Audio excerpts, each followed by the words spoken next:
अस्सलाम वालेकुम dear students, hope you are all fine. देखिए, कल हमने अनएम्प्लॉयमेंट की बात की और अनएम्प्लॉयमेंट में आप एक चीज़ समझ गए कि फुल एम्प्लॉयमेंट में भी अनएम्प्लॉयमेंट होता है, जिसे हम नेचुरल रेट ऑफ अनएम्प्लॉयमेंट कहते हैं। और ये जो नेचुरल रेट ऑफ अनएम्प्लॉयमेंट है, इट एज्यूम्स टू शेप्स और फॉर्म्स और types in the form of frictional unemployment and structural unemployment. ठीक, चलिए आज हम एक और काइंड ऑफ अनएम्प्लॉयमेंट की तरफ आते हैं, that's voluntary and involuntary unemployment. Now let's first discuss voluntary unemployment. देखिए, वॉलंटरी अनएम्प्लॉयमेंट क्या होता है। सिंपली वॉलंटरी अनएम्प्लॉयमेंट से हमारा मतलब है कि ऐसे कुछ ऐसे हालात जब एक पर्सन, एक आदमी, एक शख्स अनएम्प्लॉयड होता है। क्यों होता है अनएम्प्लॉयड? क्योंकि वो काम नहीं करना चाहता। क्यों नहीं करना चाहता है? क्योंकि वो सेटिस्फाई नहीं होता है एट द एग्जिस्टिंग वेज, जबकि काम अवेलेबल है लेकिन वो काम करना नहीं चाहता। ठीक है ना? क्यों? क्योंकि वो मुतमईन नहीं होता। जो उजरत उससे मिलती है, वेज मिलती है, उसके लिए उसके मुताबिक नाकाफी होती है। सो defining voluntary unemployment, we can say voluntary unemployment refers to the situation when a person is unemployed because he is not willing to work. Not willing to work.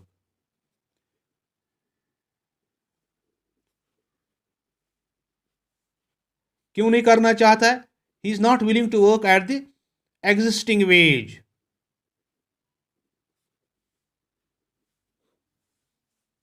Even when work is available, he is getting work. Work is available for him, but he is not willing to work at the existing wage. Thus, for example, if the market wage rate for doctor's job in the hospital is rupees 10,000, एक doctor को hospital में 10,000 रुपया per month दिया जाता है, but some of the qualified doctors refuse to accept the job at rupees 10,000 per month. कुछ doctors इस job को 10,000 पे तस्लीम नहीं करते हैं। They will be considered as voluntary unemployed. वो बेरोजगार होते हैं। क्यों होते हैं? जॉब नहीं है उनके पास। नो, जॉब अवेलेबल है लेकिन वो इस वेज रेट पे काम नहीं करना चाहते हैं। और ऐसे अनएम्प्लॉयमेंट को हम वॉलंटरी कहते हैं। They are unemployed not by any external force but by their own will. वो अपनी मर्जी से बेरोजगार। और ऐसे अनएम्प्लॉयमेंट को हम इंक्लूड नहीं करते हैं in the estimation of total unemployment in the country. Voluntary employment is not included. इसे हम इंक्लूड नहीं करते हैं किस में? इन estimation of total unemployment in the country. समझ गए? Now what is the real problem these days is the voluntary involuntary unemployment. Is the involuntary unemployment. ये इनवॉलंटरी अनएम्प्लॉयमेंट क्या है? देखिए, आजकल हर एक काम करना चाहता है, what ever the wage is, लेकिन उनके लिए वेज नहीं है, जॉब अवेलेबल नहीं है। That is we can say जो इनवॉलंटरी अनएम्प्लॉयमेंट है, it's a compulsion to remain unemployed. It's a compulsion to remain unemployed. क्यों? Because jobs are not available. Jobs available नहीं है in the market, although persons are willing to work at the prevailing rate of wages, but no work is available for them. तो यही आजकल के हालात हैं।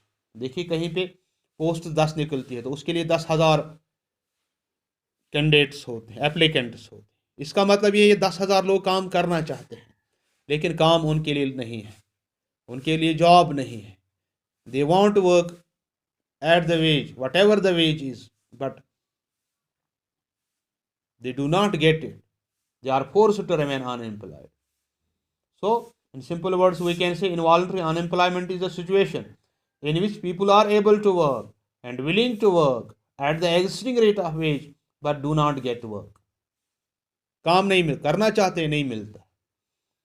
और याद रखिए, only involuntary unemployment is considered in the estimation of total unemployment of the economy. ये involuntary कंसीडर होता है, ये कंसीडर होता है जब हम एस्टिमेट करते हैं। किससे? Unemployment in the economy, right. देखिए इसके अलावा भी हमारे पास अनएम्प्लॉयमेंट्स हैं, जैसे डिसगाइज्ड अनएम्प्लॉयमेंट, ठीक है ना, seasonal unemployment. Seasonal unemployment agriculture में होता है, जो लोग एग्रीकल्चर में इन्वॉल्व है, कुछ काम उनके पास मार्च अप्रैल में होता है, फिर अक्टूबर नवंबर में होता है, बाकी they are seasonally employed, for the rest of the year they remain unemployed. इस तरह डिसगाइज्ड अनएम्प्लॉयमेंट, जहाँ एक आदमी को, एक बंदी को लग रहा है कि वो मैं काम कर रहा हूँ, लेकिन असल में उसका जो मार्जिनल प्रोडक्ट होता है, उसका कंट्रीब्यूशन टू टोटल प्रोडक्ट होता है, वो ज़ीरो होता है। इसे हम डिसगाइज्ड अनएम्प्लॉयमेंट कहते हैं। एक बंदे को लग रहा है कि वो काम कर रहा है, लेकिन उसका कंट्रीब्यूशन नील होता है, राइट।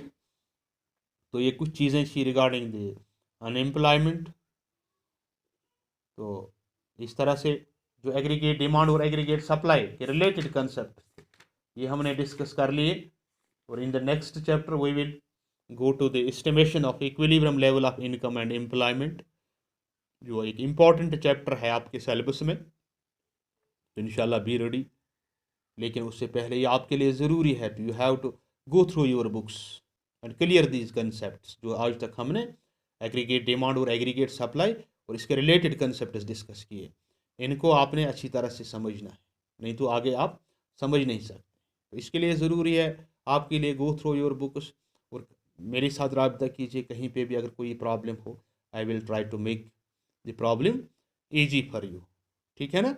वो प्रॉब्लम फिर प्रॉब्लम नहीं रहेगी, it will be easy for you to understand. तो आज के लिए इतना काफ़ी है। Thank you very much, have a nice day.